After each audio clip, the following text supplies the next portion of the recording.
오늘 본문 말씀은 예레미야 31장 31절부터 34절 말씀입니다. 예레미야 31장 31절부터 34절 말씀입니다. 여호와의 말씀이니라. 보라, 날이 이르리니 내가 이스라엘 집과 유다 집에 새 언약을 맺으리라. 이 언약은 내가 그들의 조상들의 손을 잡고 애굽 땅에서 인도하여 내던 날에 맺은 것과 같이 아니할 것은 내가 그들의 남편이 되었어도 그들이 내 언약을 깨트렸음이라. 여호와의 말씀이니라. 그러나 그날 후에 내가 이스라엘 집과 맺을 언약은 이러하니 곧 내가 나의 법을 그들의 속에 두며 그들의 마음에 기록하여 나는 그들의 하나님이 되고 그들은 내 백성이 될 것이라. 여호와의 말씀이니라. 그들이 다시는 각기 이웃과 형제를 가르쳐 이르기를 너는 여호와를 알라 하지 아니하리니 이는 작은 자로부터 큰 자까지 다 나를 알기 때문이라. 내가 그들의 악행을 사하고 다시는 그 죄를 기억하지 아니하리라. 여호와의 말씀이니라. 아멘. 장로교회에서 매우 중요하게 다루는 교리가 있습니다. 개혁주의 신학의 중요한 정신은 칼빈의 5대 교리에 잘 압축되어 나타납니다. 칼빈의 5대 교리는 17세기 행위구원을 주장하는 알미니우스주의자들과 논쟁을 거치면서 확정된 칼빈주의 신학의 기본적인 5가지 신조를 이야기합니다. 영어로 각 항목의 글자를 따서 튤립 신학, 튤립 이론, 튤립 교리라고 이야기하기도 합니다. 그 내용은 이렇습니다. 발음이 좀 엉터리여도 이해해 주세요. 영어의 튤립을 이야기하기 위함입니다. 첫 번째는 전적 타락, 전적 무능입니다. 그래서 total depravity라고 이야기합니다. 그래서 T가 시작됩니다. 모든 사람은 전적으로 다 타락해서 스스로의 힘으로는 구원을 절대 이룰 수 없다라는 이야기입니다. 전적으로 무능한 상태에 떨어져 버리는 그 인간의 실존에 대한 이야기입니다. 두 번째는 무조건적인 선택입니다. unconditional election, 이래서 사람이 구원을 받는 것은 하나님의 선택에 달려있다, 이 말입니다. 그리고 어떤 사람도 그 선택을 받을 만한 조건을 갖춘 사람은 한 사람도 없다. 우리가 하나님을 선택하는 것이 아니라 하나님이 하나님 편에서 우리를 전적으로 선택하는 것이다. 어떤 조건도 없이 우리를 선택하는 것이다 라는 주장입니다. 또 세 번째는 제한적 속죄입니다. Limited Atonement라고 해서 L입니다. 예수 그리스도의 십자가의 희생으로 죄사함을 받은 이들은 하나님께서 선택하신 백성들을 위한 구속사역이었습니다. 그래서 모든 이들을 다 용서하고도 남을 만한 커다란 희생이고 은혜였지만 그 모든 이들이 다 죄사함을 얻는 것은 아니라 제한적으로 받아야 될 사람들이 그 죄사함을 받는 것이다 라는 이야기입니다. 그리고 네 번째는 불가항력적 은혜, 이래서 irresistible grace 이렇게 이야기합니다. 그래서 하나님께서 믿음을 주시기로 작정한 사람들은 부어지는 하나님의 그 은혜에 대해 거부할 수 없게끔 되어 있습니다. 그래서 불가항력적인 은혜가 쏟아져 들어오는 것입니다. 그리고 다섯 번째 마지막으로는 성도의 견인, 이래서 perseverance of the saint, 그래서 P, 마지막으로 P입니다. 그래서 선택받은 사람들에 대해 하나님께서 주신 믿음을 하나님이 반드시 주셔서 그 구원을 완성하는 데까지 이끌어내신다는 교리입니다. 이 5가지 핵심적인 교리가 우리가 믿고 있는 장로교회, 특히 또 개혁주의 신학 안에서 또 우리가 믿고 있는 바입니다. 이 관점으로 성경을 이해할 때 하나님이 정말 우리에게 주시고자 하시는 마음과 방식이 온전히 우리가 이해될 수 있는 것입니다. 그래서 이 5가지 교리는 성경을 우리가 읽으면서 우리가 기억해야 할 중요한 뼈대를 놓는 것과 같습니다. 처음 들으면 아마도 혼란스러울 수도 있을 수 있습니다. 지금까지 우리가 들었던 것들과 좀 충돌하는 지점이 있을 수도 있습니다. 그렇지만 이 튤립 교리를 생각하시면서 가장 중요한 것은 구원은 하나님의 전적인 은혜의 선물이구나 라는 사실과 그 은혜를 주시는 분의 전적인 주권이 하나님에게 달려있구나라는 사실들을 우리는 생각해야 합니다. 그리고 마지막으로 그 일에 우리들은 아무것도 할 수 있는 것이 없는 존재다라는 사실들을 기억하는 것입니다. 이것을 생각하면서 겸손히 하나님의 말씀을 하나하나 배워갈 때 우리 안에 큰 은혜가 있을 줄로 믿습니다. 복잡한 신학과 영어까지 언급하면서 이렇게 튤립 교리를 소개했던 것은 예레미야 말씀을 묵상하면서 중간중간 이 교리들이 생각났기 때문입니다. 이 5가지 교리는 서로가 유기적으로 매우 잘 연결되어 있고 계속 영향을 주고받습니다. 그래서 명확하게 이거다라고 성경이 설명하지는 않지만 이 내용들 안에 이 정신들이 녹아져 있는 것을 알 수 있게 됩니다. 6월 달부터 시작된 예레미야의 말씀 묵상이 3개월 넘게 이어지고 있습니다. 예레미야 말씀이 대부분 심판과 징계 그런 말씀이기 때문에 저도 우려를 많이 했습니다. 걱정도 많이 하고. 그래서 은혜와 축복과 사랑과 평안, 긍휼, 자비, 용서 이런 우리가 늘 익숙하게 들어왔었던 예수님의 사랑에 대한 사랑에 근거한 메시지들이 많이 있었는데 예레미야에는 그런 이야기보다 3개월 넘게 징계와 심판, 지적, 진노, 멸망 이런 이야기들이 이런 하나님의 엄중한 메시지들이 계속 우리들의 마음을 불편해하게 하거나 어렵게 하지는 않을까 제가 걱정이 많이 되었습니다. 여러분들은 어떠셨는지 모르겠습니다. 말씀을 읽을 때는 동의도 되고 적절하게 그렇지 우리를 향한 하나님의 심판이지 내가 그렇게 타락한 존재지라고 그렇게 느껴지지만 실제 내 삶에 이것들이 현실이 돼서 펼쳐지면 우리는 여전히 연약한 자들이기 때문에 계속 마음이 요동치게 됩니다. 믿음이 흔들리기 시작합니다. 그 앞에서 우리들의 허물과 죄를 회개하고 돌이켜야 함을 인정하는 것이 정말 힘들다는 것을 생각해 보게 됩니다. 하나님은 이 일을 통해 우리에게 고통을 주시려고 하시는 것이 아니라 선하고 아름다운 참 회복을 이루시기 위해 이 일들을 행하고 계시는구나 라는 사실들을 우리가 잊지 않았으면 좋겠습니다. 이스라엘 백성들도 마찬가지였습니다. 그들은 모든 것을 다 잃어버리고 포로로 끌려갈 때에도 그때까지도 하나님을 계속 거부했습니다. 그런데 지난 시간 한 가지 중요한 점 하나를 발견했습니다. 그렇게 끝까지 반역하고 하나님을 싫어해서 바벨론의 포로가 된 이스라엘을 하나님은 끝까지 포기하지 않으신다는 사실입니다. 그들이 포기하고 손을 놓아도 하나님 가서 안아버리시는 분이십니다. 결국 하나님의 선택받은 백성은 그 하나님의 은혜를 받아들이고 결국에는 인정을 하게 됩니다. 여기에서 아까 이야기했었던 불가항력적 은혜라는 것을 또 생각해 보게 됩니다. 하나님은 BC 586년 남유다가 바벨론의 포로로 끌려가 멸망하게 되는 바로 직전에 이제 곧 멸망하겠지만 그 멸망으로만은 끝나버리는 것이 아니다라는 사실들을 말씀하시면서 소망에 대한 이야기를 이어서 하기 시작합니다. 여기에서도 성도의 견인이라는 교리를 또 생각하게 됩니다. 끝났지만 심판받고 그냥 흩어져 버리고 멸망하고 끝나는 것 같지만 끝나는 게 아니라 거기서 하나님은 다시 한번 하나님의 백성들을 다시 구원의 자리로 이끌어 가시겠다는 선언을 우린 들을 수 있는 것입니다. 하나님 그렇게 하나님의 선택한 백성들을 이끌어 가시면 결국엔 구원에 이르기까지 하나님께서 포기하지 않으신다는 것을 우리는 알 수 있는 것입니다. 예레미야 29장까지는 계속해서 심판의 메시지가 반복해서 선언되었습니다. 예레미야 30장부터 33장까지는 오늘 본문이 포함된 이 33장까지는 하나님의 미래의 회복을 약속하는 본문입니다.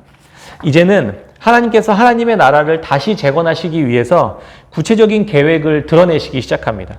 하나님은 그래서 먼저 우상으로 더럽혀진 언약 백성들을 정화시키기 시작하는 것입니다. 바벨론을 막대기로 사용하셔서 70년간 포로로 끌려가게 하십니다. 하나님은 죄를 그냥 덮어둔 채 모른 척하고 넘어가시거나 그냥 말로만 대충 넘어가면서 용서하시는 그런 분이 아닙니다. 반드시 그 죄의 대가를 치르도록 하시는 분이십니다. 하나님은 그 시간들을 통해 그들의 굳은 마음을 제거하셔서 새 마음을 갖게 하실 것입니다. 물론 그렇다고 해서 모두가 다 그런 구원, 그런 회복의 경험을 갖게 되는 것은 아닙니다. 제한적 속죄라는 교리처럼 모든 이들에게 다 하나님을 다시 진실하게 찾을 수 있는 기회는 공평하게 주어지지만 그 하나님을 향해 모든 사람들이 다 돌이키지는 않습니다. 일부만 그 과정을 통해 그들의 마음의 동기와 중심이 완전히 하나님께로 돌이키는 것들을 보게 됩니다. 그래서 나중에 포로에서 돌아오는 사람들이요, 1차, 2차 돌아오지만 전부 다 돌아오지는 않습니다. 이렇게 이스라엘 백성들은 자신들의 죄로 인해 심판받고 괴로움을 당하고 끔찍한 아픔들을 경험하면서 이런 생각을 합니다. 우리가 하나님의 말씀을 지키지 않고 우리들의 욕심과 탐욕 때문에 하나님을 계속해서 등져버렸던 그 결과가 이렇게 비참한 결말에 이르게 되었구나라는 사실들을 포로로 끌려가면서 알게 됩니다. 그리고 후회합니다. 하나님은 그런 이들의 상황들을 이렇게 말씀하십니다. 예레미야 30장 12절에 여호와께서 이와 같이 말씀하시니라. 내 상처는 고칠 수 없고 내 부상은 중하도다. 내 송사를 처리할 재판관이 없고 내 부상은 중하도다. 내 상처에는 약도 없고 처방도 없도다. 이 말씀 안에서 또 아까 이야기했었던 전적 타락의 교리를 떠올리게 됩니다. 하나도 타락하지 않은 것이 없습니다. 완전히 전체를 못 쓰게 되었습니다. 아무 소망이 없습니다. 이것이 우리들의 실존이자 죄에 물든 우리들의 현실인 것입니다. 고칠 수도 없고 부상은 심각해져서 약도 없고 더 이상 처방할 것도 없다. 그렇게 하나님은 진단하시는 것입니다. 하나님을 싫어하고 제 멋대로 원하는 것을 쫓아 우상 숭배하고 탐욕을 추구하던 그러한 삶을 멈출 방법이 그들에게는 없었던 것입니다. 그래서 하나님은 이들을 향해 이렇게 중대한 결정을 내리시는 것입니다. 포로로 끌려가게 하는 것입니다. 우리들의 죄는 하나님의 품 안에서 떨어져 나가게 만듭니다. 하나님과 분리를 이야기하고 단절을 만들어냅니다. 생명의 근원이신 하나님에게 벗어나면 죽음에 이르게 되는 것입니다. 타락한 인간은 전적으로 무능한 상태에 이렇게 놓이게 된 것입니다. 스스로는 결코 그 자리에서 회복할 힘이 없는 것입니다. 그렇게 내보냈다가 하나님이 다 안 돌아오고 전부 다 배신해버리면 어떻게 할까? 그런 생각도 저는 좀 걱정이 되었습니다. 그러나 하나님 입장에서도 대단한 모험을 감행하신 거잖아요. 그러나 하나님은 그 안에서 하나님께서 선택하신 백성들은 하나님은 반드시 돌아오게 하실 것이다라는 확신과 믿음이 있으셨던 것입니다. 그럴 만한 실력과 능력이 있는 분이셨습니다. 하나님의 사람들은 죄를 범해도 다시 하나님 앞으로 돌아오는 계기로 삼습니다. 하나님의 사람은 어느 순간 하나님을 떠올립니다.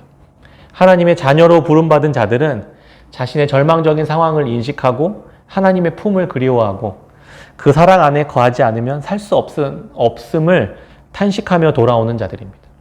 여기서 불가항력적인 은혜와 하나님의 무조건적인 선택이라는 교리를 또 생각해 보게 된 것입니다.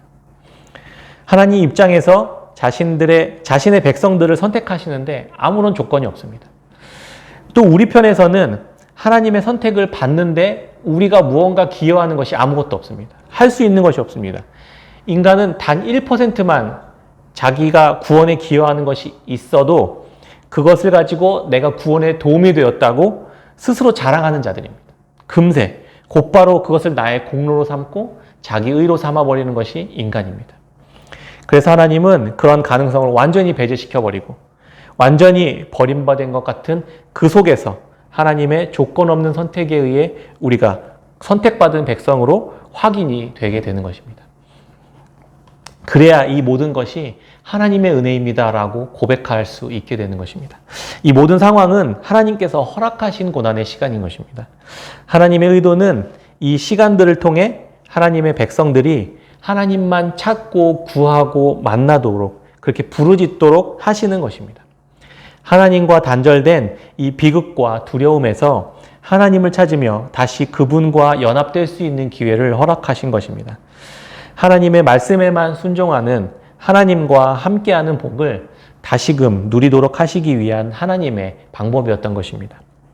이렇게 하나님의 선택을 받아 완전한 절망에서 구원을 받고 죄사함을 받은 자들은 그들 안에 기쁨이 샘솟기 시작합니다. 다시 약속의 땅 가나안으로 기쁨으로 돌아올 날들을 이렇게 기대하고 또 실제로 그렇게 돌아가게 됩니다. 이 이야기들을 예레미야 31장 12절에 이야기합니다.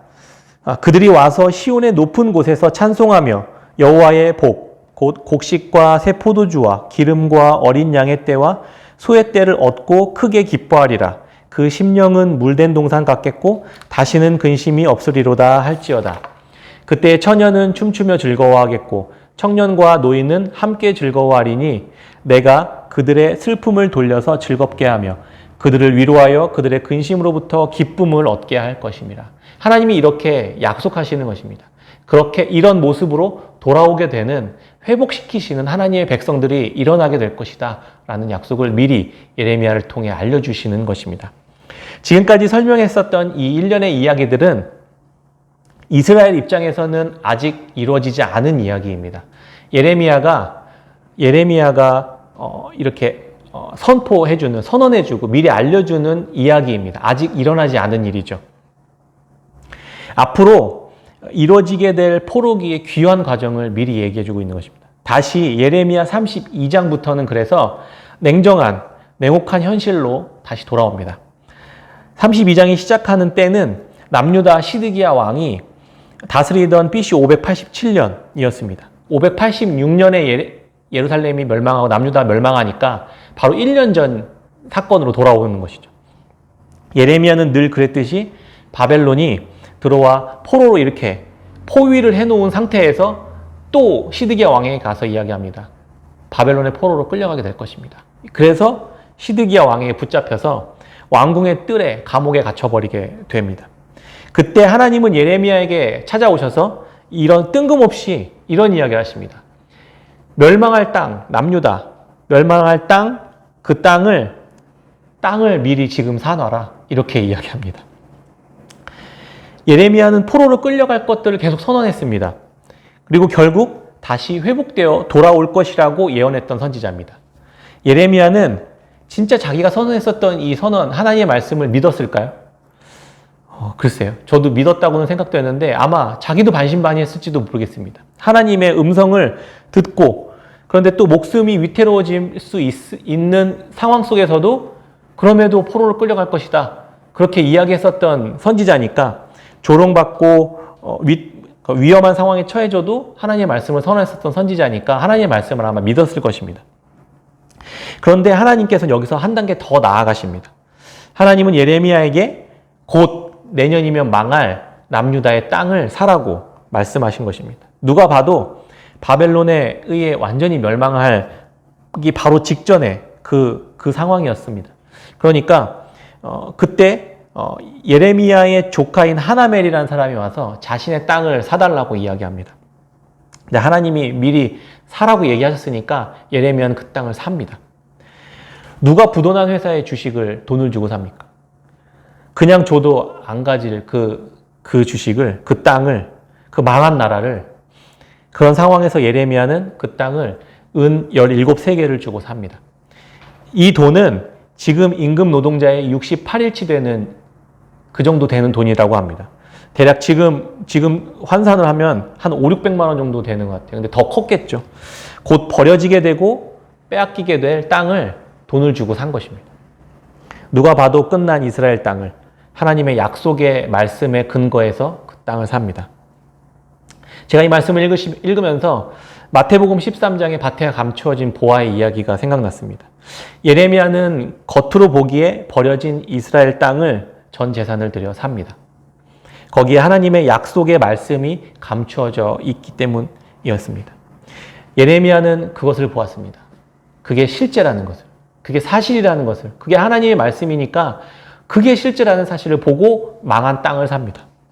거기에 하나님의 약속이, 말씀이 감추어져 있었던 것입니다. 모든 사람들은 예레미야가 바보 멍청이라고 생각했을 것입니다. 그러나 그는 사람들 다 불러 모아서 땅을 계약하는 증인으로 삼습니다.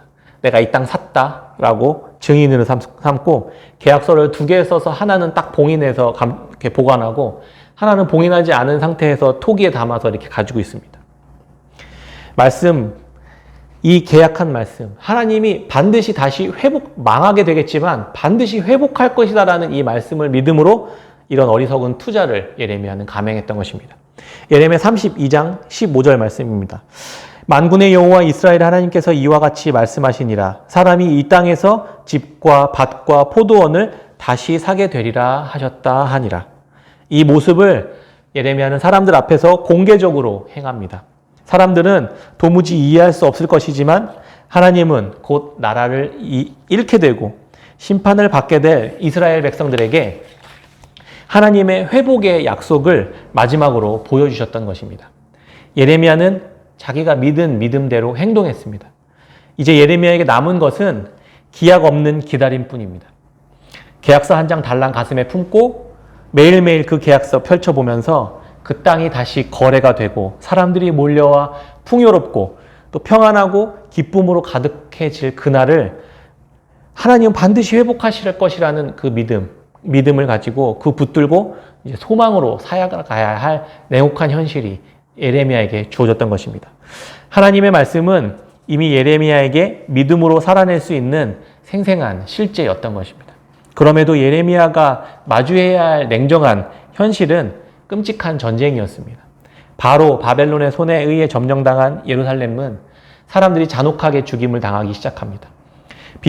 비참하게 끌려가는 노예의 삶을 경험하게 됩니다. 이들이 이제 무슨 힘으로 어떻게 이 상황들을 견뎌내고 믿음으로 살아갈 수 있게 될까요?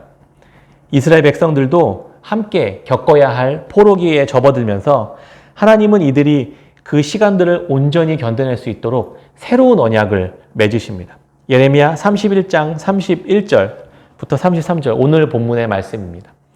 여호와의 말씀이니라 보라 날이 이르리니 내가 이스라엘 집과 유다 집에 새 언약을 맺으리라. 이 언약은 내가 그들의 조상들의 손을 잡고 애굽 땅에서 인도하여 내던 날에 맺은 것과 같이 아니할 것은 내가 그들의 남편이 되었어도 그들이 내 언약을 깨트렸음이라. 여호와의 말씀이니라. 그러나 그날 후에 내가 이스라엘 집과 맺을 언약은 이러하니 곧 내가 나의 법을 그들의 속에 두며 그들의 마음에 기록하여 나는 그들의 하나님이 되고 그들은 내 백성이 될 것이라. 여호와의 말씀이니라.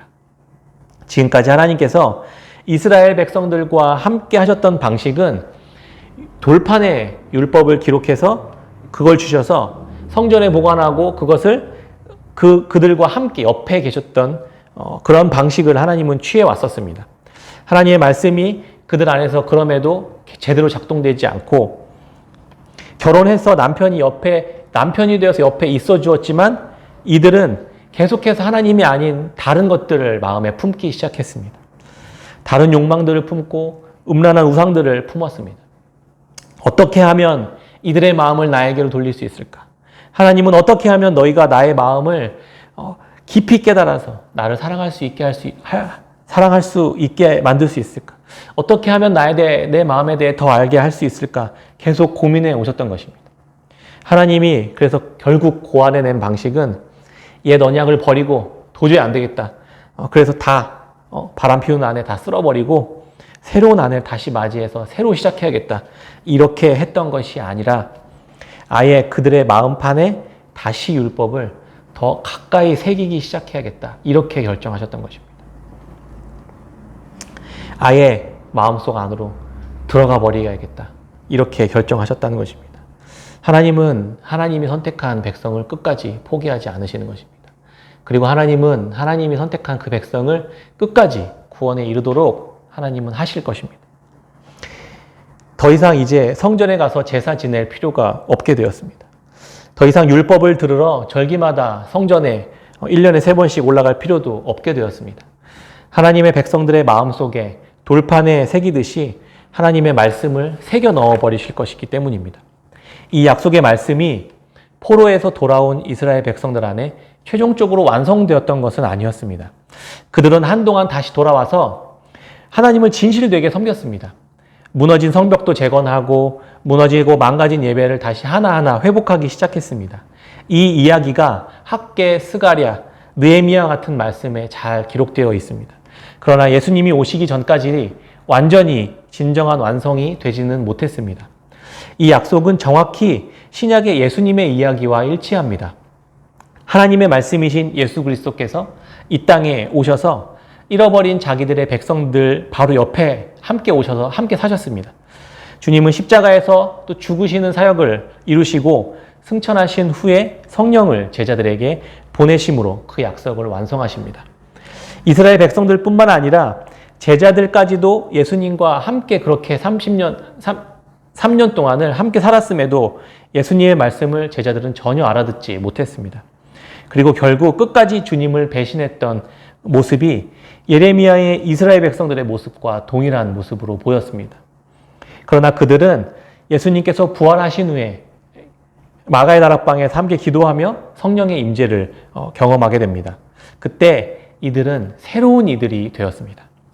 그들 안에 하나님의 말씀이 불처럼 바람처럼 임해가지고 아예 하나님이 성령 하나님이 그들의 마음속에 아예 임재해버리기 시작합니다. 예수님과 함께 있었어도 옆에 있었어도 예수님을 전혀 알지 못했던 이들이 마가의 다락방에서 성령의 임재를 통해 마음속에 예수 그리스도가 직접 임재하도록 하셨던 것입니다. 그렇게 자신들의 힘이 아닌 하나님께서 친히 지으신 새로운 성전인 교회가 새 언약의 근거에서 세워지게 되었던 것입니다. 말씀을 맺도록 하겠습니다. 이스라엘 백성들의 포로기가 예수 그리스도와 제자들의 공동체 안에 동일한 패턴으로 반복되고 있었습니다. 그 모습이 우리들의 개인적인 삶에서도 동일하게 똑같이 경험되도록 하시는 것을 오늘 예레미야 말씀을 통해 하나님은 말씀해주고 있었던 것입니다. 짧게는 어려운 상황을 겪는 코로나의 시대 속에서도 회복의 과정을 하나하나 통과하게 하시면서 길게는 또 우리들의 인생, 우리들의 삶 전체가 약속의 땅을 소망하며 통과해야 할 포로기 시대처럼 느껴집니다. 날마다 우리가 믿음으로 기대할 것은 하나님께서 새 언약의 말씀을 약속대로 우리들 한 사람 한 사람의 마음속에 새겨주시고 그렇게 기도하고 또 성령을 통해 예수 그리스도의 말씀이 우리에게서 떠나지 않는 믿음을 주실 것이라 기대했으면 좋겠습니다. 우리들은 결국 하나님을 떠나 전적으로 부패하고 전적으로 무능한 존재임을 인정하게 되었으면 좋겠습니다. 그래서 하나님이 나를 아무런 조건 없이 선택하셨다는 것을 우리가 함께 고백했으면 좋겠습니다. 모든 이들에게 전해지는 죄의 용서의 복음은 동일하게 선포되었지만 그것이 내 안에서 작동되고 있음을 그리스도 안에서 고백하게 되었으면 좋겠습니다. 하나님의 은혜와 용서는 내가 도무지 거부한다고 해서 거부할 수 없는 그러한 사랑이고 그러한 은혜라는 것을 우리가 깨달았으면 좋겠고 계속 그 사랑이 멈추지 않고 우리를 하나님의 구원의 나라로 하나님의 나라로 끊임없이 인도해 가신다는 사실들을 그 약속의 땅까지 인도하신다는 사실을 우리가 믿게 되었으면 좋겠습니다. 믿음은 모호하지 않습니다. 믿음은 실제로 예레미야처럼 다 망한 땅을 돈을 지불하고 계약서를 쓰는 어리석은 것처럼 보이는 모습으로 드러나지만 그 사람은 압니다. 이 계약은 반드시 이루어지고 하나님께서 말씀하신 대로 성취될 것이라는 사실을 분명히 알고 기다리는 자들입니다. 하나님의 약속의 말씀을 부도난 회사채로 바라보지 않고 밭에 감추인 보화로 바라보는 눈을 우리 모두가 갖게 되었으면 좋겠습니다. 그 계약의 내용은 예수 그리스도의 십자가로 우리 가슴 속에 영원히 새겨져 간직하게 될 것입니다. 믿음은 바라는 것들의 실상이요 보이지 않는 것들의 증거니라는 히브리서의 말씀을 떠올립니다. 우리들의 믿음은 하나님으로부터 온 실상이고 분명하게 확인할 수 있는 증거라는 확신을 갖게 되는 것입니다. 마음속에 새겨진 새 언약을 따라 십자가가 새겨진 계약서 한 장을 우리 모두 가슴에 품고 우리에게 주어진 냉정하고 힘겨운 포로기를 통과하게 하실 소망으로 넉넉하게 이기며 살아가는 깨끗한 샘교회 성도님들의 믿음이 되시기를 주의 이름으로 축원합니다. 아멘.